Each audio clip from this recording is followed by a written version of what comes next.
안녕하십니까, 배달의 신입니다. 자, 오늘 오랜만에 배달했고요. 배달 수익부터 공개하도록 하겠습니다. 자, 6월 19일 월요일이고요. 쿠팡 배달 3건 1980원입니다. 자, 다음은 배민원입니다. 총 9건 36,350원입니다. 자, 다음은 해피쿠르입니다. 총 2건 6,000원입니다. 자, 다음은 부릉입니다. 총 2건 5,803원입니다. 자, 그리고 다음은 모아콜 일반 대행 총 2건 6,865원입니다. 자, 그래서 오늘의 총 수익은 약 65,000원 되겠습니다. 자, 그리고 오늘도 정리한 거 보여드리면은, 자, 6월 19일 약 33km 정도 주행했고요. 배달 알바 시간은 4시간 30분. 그래서 약 65,000원 수익이 났습니다. 그래서 지금 22시 15분이죠. 오늘 배달은 5시 40분 정도부터 시작을 했어요. 그래서 약 4시간 30분가량 배달했습니다. 그래서 약 33km 정도 주행한 거죠. 그래서 4시간 30분 타고 배터리는 약 11% 남았습니다. 일단 제가 배달한 시간이 한 4시간 30분 가량 되는 거고요. 계기판상 보면은 약 1시간 45분 가량 주행한 걸로 나와요. 그리고 오늘 좀 많이 탔죠. 32km, 33km 정도. 일단 배달 수익만 궁금하신 분들은 여기까지만 보시면 될 것 같고요. 오늘은 몇 가지 잡담을 좀 할 건데, 자, 일단은 금토일은 이제 오랜만에 이제 가족들과 좀 즐거운 시간을 보내고 왔습니다. 그래서 금토일은 배달을 못했기 때문에 영상이 안 올라갔고요. 그리고 이제 금토일 이제 쉬는데 생각보다 이렇게 댓글 달아주시고 하신 분들이 꽤 있더라고요. 그래서 대부분 사실 다 자전거 관련된 내용이에요. 그래서 배달 관련된 것보다는 이제 V7 모델에 관련돼서 궁금하신 거나 뭐 이런 거 댓글 달아주셨는데, 이제 저도 몰랐던 사실은 이제 V7이 일반 자전거 매장 있죠. 그런 곳에서 구매하게 되시면은 리밋이 걸려 있습니다. 왜 그러냐면은 그 일반 판매점이죠. 여러 가지 모델들을 판매하는 판매점에서는 리밋을 걸고 팔아야지, 안 그러면은 리밋을 풀고 팔면은 안 됩니다. 그래서 V7을 구매를 하시고 리밋을 풀고 싶으시면은 SMD 그 본점에 문의하시면은 간단한 조작으로 풀리는 것 같아요. 한번 확인해 보시길 바라겠습니다. 자, 그리고 제가 이제 모터컵 증상 간단하게 이제 설명드리려고 해요. 일단은 지난주 목요일이랑 그리고 오늘 월요일 이렇게 해서 모터컵 증상이 해결이 된 것 같습니다. 어떻게 해결이 됐냐면은 이제 결국에는 컨트롤러를 교체했어요.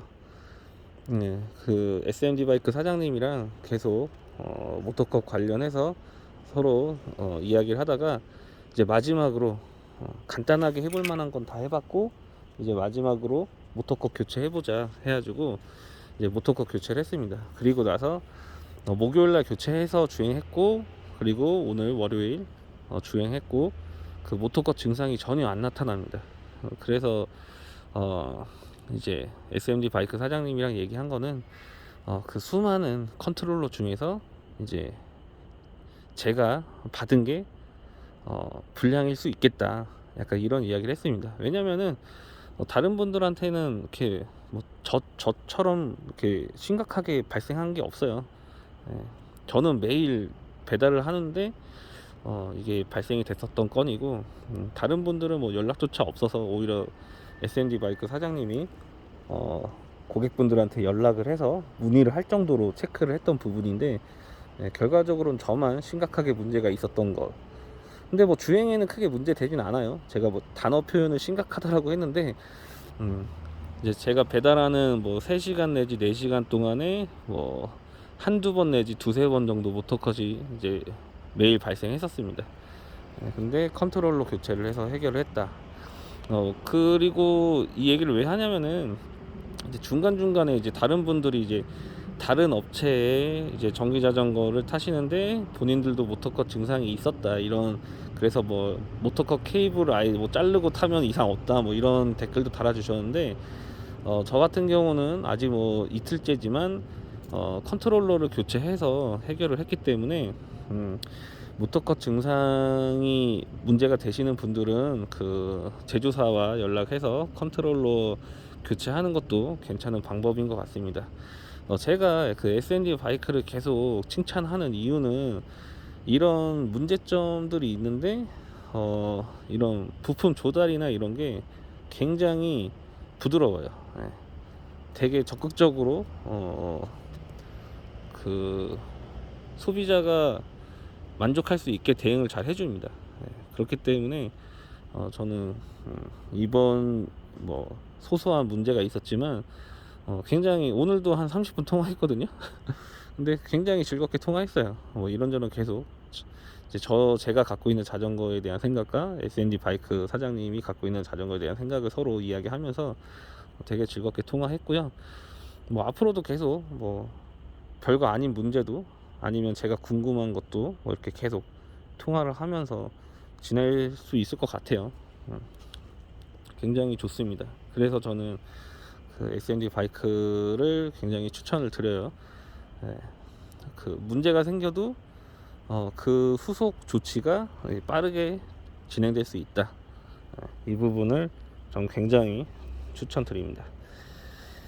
자, 그리고 그리고 제 영상이 좀 뭐랄까, 그 계획이나 준비가 없잖아요. 저는 그냥 그날 수익 난 거 이야기하고, 뭐 오늘 있었던 일, 뭐 자전거 오늘 주행하면서 있었던 일, 이런 거를 그냥 그날 바로바로 즉흥적으로 이야기하다 보니까 뭔가 좀 두서없고, 좀 제가 또 말을 잘하는 것도 아니고 하다 보니까 그냥 영상만 길어져요. 그래서 어떤 분이 좀 짧게 해줬으면 좋겠다라고 했는데, 하다 보면 늘겠죠. 지금 당장 뭔가 좀 갑자기 잘할 수는 없기 때문에 그냥 좀 지켜봐 주시길 바라겠습니다. 그래도 뭐 제가 제 처음 영상 보면은 그때보다 지금이 좀 낮은 것 같긴 해요. 점점 더 조금씩 아주 느리게 발전을 하고 있다라는 느낌은 개인적으로 갖고 있습니다. 그러니까 답답해도 그냥 좀 빠른 배속으로 보기, 뭐 이런 식으로 해서 좀 봐주세요. 그렇게 해주시면 될 것 같고요. 그리고 뭐 자전거에 대해서는 특별하게 할 얘기는 없습니다. 지금 계획하는 거는 지금 17A 순정 배터리를 달고, 오늘 같은 경우는 한번 쥐어 짜봤잖아요. 거의 3km 탔고 11% 남았고, 그래서 한 4시간 반 정도. 그러면은 여기 뒤에다가 20A 보조 배터리를 달면은 추가로 한 5시간은 충분히 더 타지 않을까, 뭐 이런 생각을 갖고 있습니다.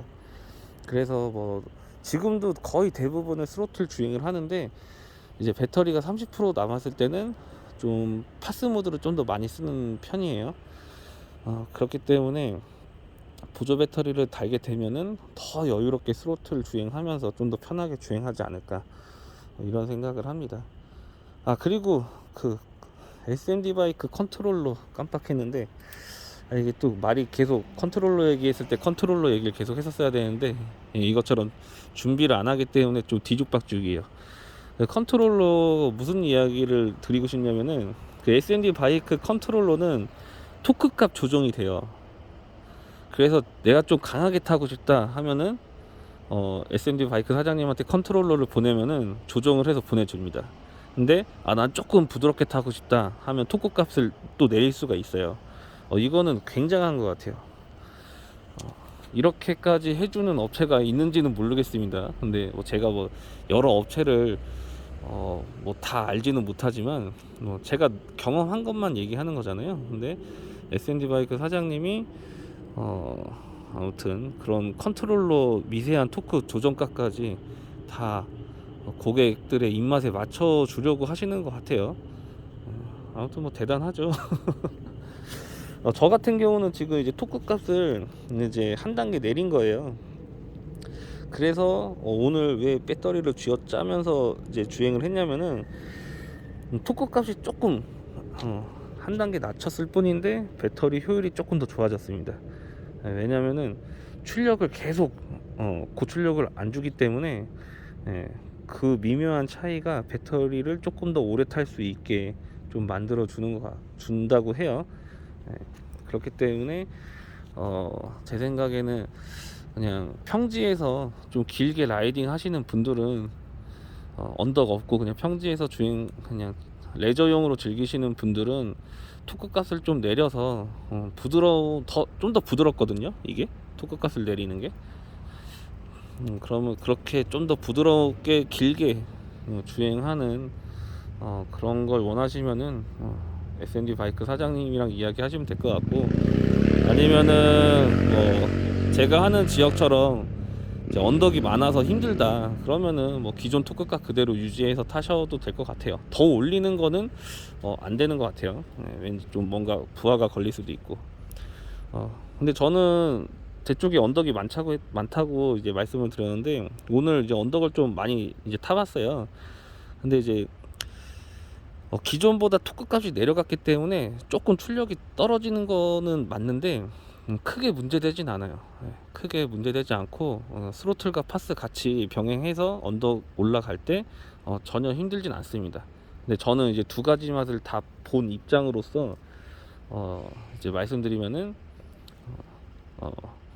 좀 부드럽고 길게 타고 싶으시면은 토크 값을 내리고, 좀 다이나믹하고 좀 강렬하게 타고 싶으시면은 기존 토크 값으로 타고, 이렇게 말씀드릴 수 있을 것 같아요. 그래서 S&D 바이크 사장님이랑 좀 통화해서 이런 부분 내 입맛에 맞춰 달라고 요구하셔도 될 것 같다. 이런 부분 때문에 더 S&D 바이크를 알게 되고 나서 더 S&D 바이크가 더 매력적으로 느껴지는 것 같아요. 아무튼 그렇습니다. 오늘도 주저리 얘기하다 보니까 이제 또 12분, 13분이 이제 다 돼가고 있어서 오늘은 이 정도로만 하고요. 뭐 S&D 그 바이크의 V7 모델에 대해서 궁금하신 점은 사실 그 S&D 바이크 사장님한테 직접 연락하시는 게 제일 정확한 거고, 그냥 소비자 입장으로서 뭔가 느낀 점에 대해서 궁금하시다라는 게 있으면은 저한테 댓글 남겨주시면 될 것 같아요. 그리고 요즘에 좀 구독자분들이 조금씩 계속 늘고 있는데 뭔가 도움이 되니까 구독 눌러 주시겠죠. 그러니까 뭐 어떤 거 궁금하신 거 이런 거 요청하시면은 그거에 맞춰서 제가 할 수 있는 부분이면 또 영상을 찍어 볼 테니까 한번 댓글 남겨 주시는 것도 나쁘지 않을 것 같아요. 그리고 참고로 말씀드리면은 계속 말씀드리지만 제가 채널로 뭐 유튜브 수익을 기대하거나 이런 거 전혀 없어요. 보시면 알겠지만 저는 그렇게 될 사이즈가 아닙니다. 저도 알아요. 그렇기 때문에 좀 두서 없고 하지만, 영상도 편집 없고 하지만 제가 요구하시는 거 있으시면은 제가 할 수 있는 한에서 편집 없이 영상을 또 올려드리도록 하겠습니다. 저도 약간 이런 댓글 주시는 분들이랑 소통하는 게 또 약간 재미가 또 약간 드는 부분이 있어요. 또 얘기하다 보니까 또 15분 되고 있어서 그만 찍어야 될 것 같습니다. 일단 오늘은 이 정도로 마무리하고요. 오늘도 배달하신 모든 라이더분들 고생하셨습니다. 마치겠습니다.